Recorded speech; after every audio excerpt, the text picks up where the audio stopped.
E se eu dissesse que o segredo para transformar a sociedade de verdade já está dentro do próprio governo? A gente vai explorar hoje uma ideia poderosa. Como a formação de servidores públicos está literalmente semeando um novo futuro lá no Pará, em plena Amazônia. Vamos entender juntos como é que isso funciona na prática? Olha só essa frase do professor Reinan Abreu. Formar servidores é semear futuro. É o nosso ponto de partida. E sabe, parece simples, né? Mas por trás dela tem uma mudança de mentalidade gigantesca sobre o que significa serviço público, ainda mais num lugar tão desafiador como a Amazônia. É uma ideia linda, não é? Mas como é que essa semente vira árvore e dá frutos de verdade para a população? É exatamente essa jornada, do conceito à prática, que a gente vai acompanhar agora. Ok, vamos começar pelo coração da ideia. A grande virada de chave é essa aqui.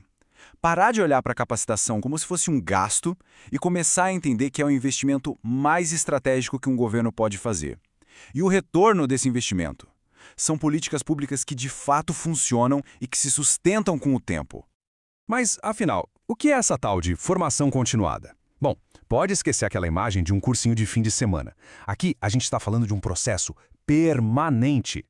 O objetivo vai muito além de ensinar a usar uma nova planilha. É sobre amadurecer a instituição inteira, sabe? Tornar o serviço público mais eficiente e, o que é fundamental, muito mais humano.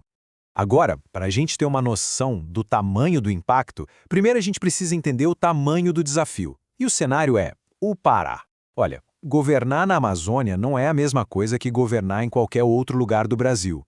A escala, a complexidade, é tudo de outra ordem de grandeza. Pensa nesse número aqui, 144. Esse é o número de municípios do Pará. Agora imagina que eles estão espalhados por um território que é maior que a França. Pensa só na missão que é levar saúde, educação, segurança de qualidade para cada cantinho desse estado. O desafio logístico, por si só, já é uma coisa de louco. E o problema não é só a distância, não. O Pará é um verdadeiro mosaico de culturas. A gente tem comunidades ribeirinhas, indígenas, quilombolas, cada uma com a sua realidade e com as suas necessidades. Junta isso com uma desigualdade social e econômica imensa, fica óbvio, né? Uma solução padrão, aquele famoso tamanho único, simplesmente não vai servir. Então, diante de um cenário desses, a conclusão era uma só. A estratégia tinha que mudar. Acabou aquela história de ficar tentando copiar e colar modelos de outros lugares.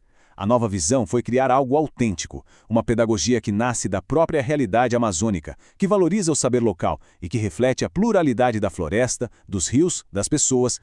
E quem é que está fazendo essa transformação acontecer?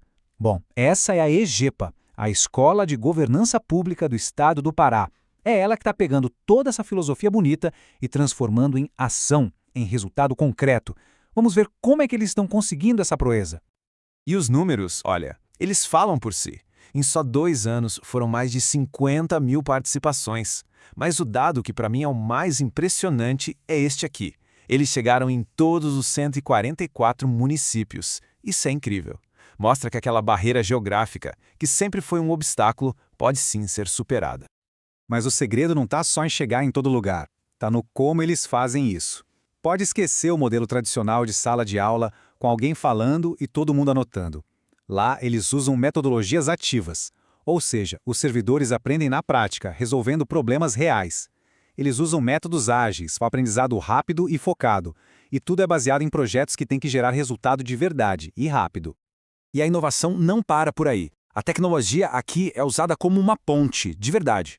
Com plataformas digitais, eles conseguem garantir que essa formação chegue lá na ponta, nas comunidades ribeirinhas, quilombolas e indígenas mais remotas. A ideia é garantir que ninguém, absolutamente ninguém, fique para trás. Beleza, treinar mais de 50 mil pessoas é um número e tanto, a gente já viu.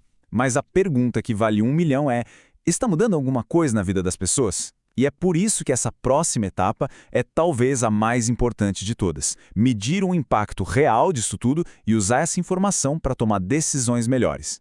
E essa medição não é qualquer coisa, não. Eles não olham só quantos servidores fizeram o curso. Eles medem a efetividade.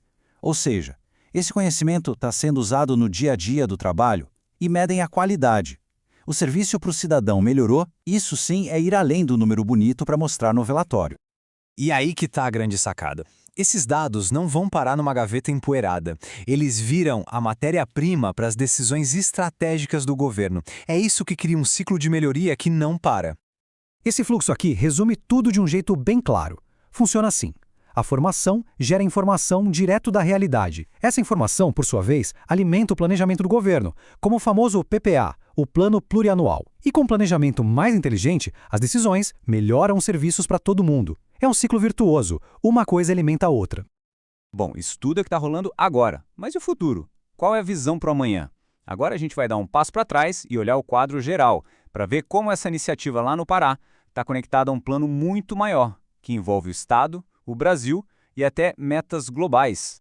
Olha só, capacitar servidor no Pará não é uma coisa solta e isolada. Está tudo amarrado. Tem a ver com o Plano Pará 2050, com os Objetivos de Desenvolvimento Sustentável da ONU, os ODS, e até com o que se espera deixar de legado para a COP30, que vai ser lá. É como se fosse uma peça-chave num quebra-cabeça gigante. E isso tudo nos leva à pergunta final, que talvez seja mais importante. Ok, o projeto é incrível. Mas como é que a gente garante que isso não seja só um projeto passageiro? Como fazer com que essa transformação se torne parte da cultura do serviço público? Algo que dure, independentemente de quem esteja no governo. A resposta parece estar em 3 pilares. Primeiro, tem que institucionalizar, ou seja, transformar a formação contínua em lei, em um direito do servidor, mas também um dever.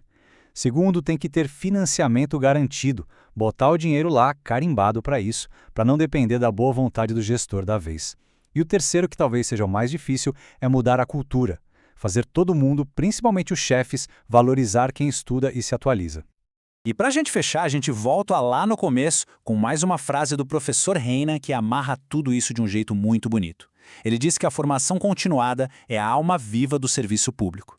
E no Pará, formar servidores é isso. É escrever todo dia uma nova página de um futuro que nasce do saber e que, no fim das contas, floresce da esperança.